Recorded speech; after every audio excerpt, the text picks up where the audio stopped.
Hey gamers, it's G from the corner, and today I would like to take some time to talk about a game that has been receiving some attention from people like me, core Nintendo fans, but it's not really getting much outside of that. And that is for, somewhat good reason. This game has not been localized outside of Japan.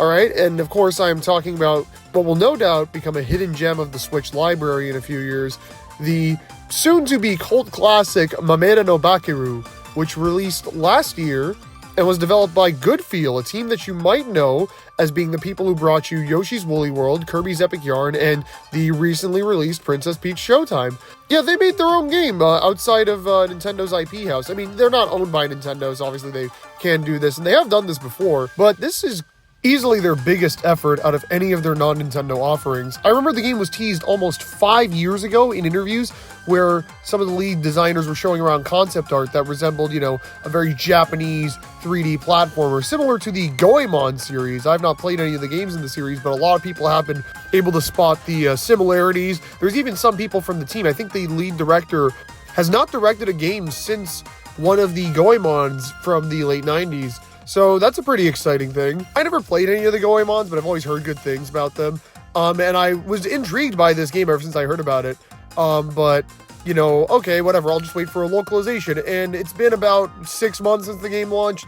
There hasn't been one yet. I really doubt there will be. Watch, they announced that at the June Direct. But you know what? Just to get ahead of the curve, I picked the game up back in February and have slowly been eating away at it and just wrapped it up the other week. So I want to do a video on it. I want to talk about it. I want to spread the word, okay? Apparently it didn't sell super great in Japan. Now, granted, I have no fear that Goodfeel will still recover from this. I think they already have, actually. Peach Showtime has already sold over, 1.2, 1.3 million units, I think. So they're fine. They're doing okay. But, check this game out. Support more of their original efforts because, honestly, this game feels more like a Goodfeel game than any of their other non-Nintendo efforts, and honestly might be my favorite game the studio has ever put out. Bold statement? Yeah, I know. But this definitely feels like the most grand adventure Goodfeel has ever put out. And yes, it is a linear 3D platformer, but again, these levels are built with just as much care and attention as you would see in any other Goodfeel game. But if I had to pinpoint this game's biggest comparison, I'm gonna be honest, it feels just like an early 2000s 3D platformer, if you know what I mean. It's more focused on combat and kind of exploration than, just simple movement and gameplay mechanics. It's more about enjoying the environments you're running through rather than just speeding through them and going with the flow and interacting with you're interacting with the environment, but in a more methodical approach, in a more scenic approach. And while most Nintendo fans would usually think of Goodfeel and associate them with arts and crafts, realistic material as their kind of main aesthetic, this game goes for a more thematic approach. It's, like the Goemon games, based pretty much entirely around Japanese culture, hence probably the reason why they haven't bothered localizing it yet. Each stage in the game is a different prefecture of Japan. All the characters are based around mythological creatures from Japanese folklore. The settings just look very Japanese as well. There's some elements from the actual locations themselves lifted into the stages. Not too much as far as I'm aware, at least. But the locations themselves are just gorgeous. Again, like I said, they really try and go for the thematic approach, but they do kind of lean a little fantastical, that's for sure. You'll be running up mountains, jumping through harbors, going through festivals, and even checking out some snowy villages. There's just a lot of variety. Every time I thought, okay, I think I've seen all the different level types in the game, no, they threw something new at me. Every level isn't super distinct. I'll be real, I can't remember too many levels off the top of my head. There is not that many that come to mind. I remember this level, Prefecture of Japan, which was based around this, but they are memorable. I'll think back on some of the set pieces I encountered. I just won't really recall the entire level itself. They're not all perfect, in my opinion. The stages where you're traversing upwards a temple are pretty lame, honestly. They're not that much fun to navigate, but for the most part, the stages are very pleasant to look at and travel through. And since we've kind of looped back around into gameplay, I might as well dive further into that. The gameplay is about combat and just kind of navigating through levels, searching for collectibles, all of which are pretty cute. I don't really recognize most of them, and there's quite a few cultural things in there, like most of the game, but they're cute. I really like them, honestly. There's also these little poop guys. I love them. They're all across the level. They give little tutorial tips I think they're tips. I think they're tips or fun facts. I can't read any of them. They're all in Japanese, sorry. But if you're not looking for poop dudes or souvenirs, then you're going to be getting into scuffles with the enemies. And in combat, you can't jump on enemies. You can only melee attack them with the classic 1, 2, 3 hit that you see in a bunch of platformers, that you would have seen in a bunch of platformers from the early 2000s. It's an interesting control setup. You use these taiko sticks your dude has to attack the guys. You're like a tanuki guy who's turned into a person. Like, you can transform into a person, and that's who you play as in the game. It's cute. It's cute. Left bumper does left stick, right bumper does right stick. The right trigger is your shield. You can even parry projectiles and attacks by using it. And then the left trigger, actually, I think I might reverse the two, whatever. The left trigger allows you to bring up a kind of wheel. As you progress through the game, you'll get these power-ups that use a meter. They all use the same meter, so after you collect like these rainbow pellets from enemies, the meter fills up, and then you get access to a way stronger attack that will deplete the meter as you use it.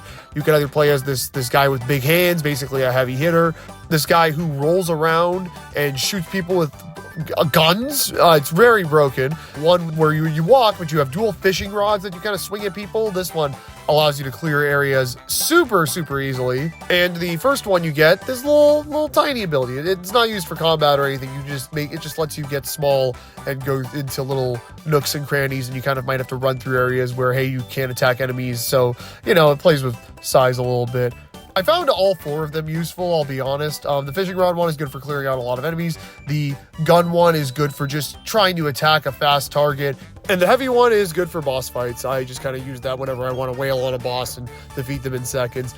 It's super great, but there's even more to the gameplay. There's actually a lot of level variety in 2 ways. Throughout most of the game, you'll have this little weird square dog guy who tags along with you, and basically you can hop into him for race levels or the Star Fox-like levels. They're pretty fun. They're pretty cute side diversions, but the big one is at some point in the game, you get a tea kettle that you fly around the country in. Yes, I am serious, and it turns into a kaiju, and you have kaiju boxing matches. This is amazing. I love them. There's like a few of them in the game. I guess you kind of like save people by doing them. I don't know. There's like always a cutscene of some girl being like, "Oh, you rescued me," or something. I can't read. But they're super simple and pretty easy, honestly, but they're really fun. I really enjoyed them quite a bit.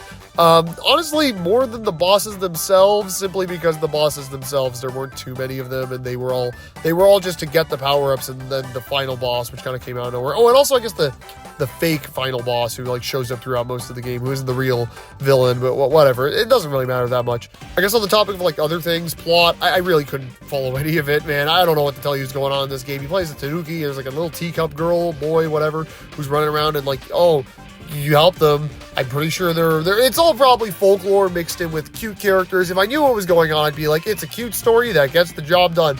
But I don't know what anybody's saying. I don't know what anybody's text boxes are saying. I really don't know jack, but that's fine, because the plot really doesn't matter much in a game like this anyway. I guess my like kind of big thesis statement here is that I really love this game. Honestly, it's a great game. It's kind of a reminder of, hey, people in the industry that are not just independent developers can still churn out a pretty big quality looking game. The only real hiccups with this game, it's a Switch exclusive, and somehow they never didn't manage to find a stable frame rate. It tries to hit 60, but it rarely ever does. Sometimes it'll stutter. It stutters in a really weird way where I feel like it's not stuttering, but it is stuttering. That's probably just my perspective, though I'm pretty sure everybody else sees it as normal stutter, but yeah, it's unfortunate. But aside from that, the game is like very high quality, very high production values for something that is just a random UIP out of Goodfeel. Like, you could see it as a Goemon successor and them trying to kind of ride the heels of that, but I don't think so. I recall Goemon games being a little bit more open and kind of different than this. I think it's just kind of borrowing the aesthetic of those kind of games. Honestly, the game is just super cool, and I wish more games like it existed, and I wish more games like it did better and came out over here, like it's super fun. I highly recommend it. It's only like about 50 Canadian on the eShop, so it's a pretty good price. Hopefully it gets a localization. Again, I hope I look stupid and they just kind of drop it at the June Direct. That'd be really fun. I definitely recommend this game if that happened. But even without that, the language barrier isn't that big of a deal. You'll know what's going on fine, and you'll probably be able to beat the game just like I did. There's even like a little Koro free DLC stage they released. They released like an alternate version of it recently. I don't know if they're going to do any more, probably not. But, things are happening with this game. They might have some post-launch support plan, probably not. definitely not. Again, I heard it didn't do so hot, but it is a very good video game, and I highly recommend that you all check it out if you have the time, if you have the chance. Yeah, that's about it. But Man no Bakeru is very good, and I really want you all to play it. Keep yourselves cornered for more of me talking about random-ass games you probably never heard of, or maybe did hear of, and also important gaming news. I'll see you guys on the next one later.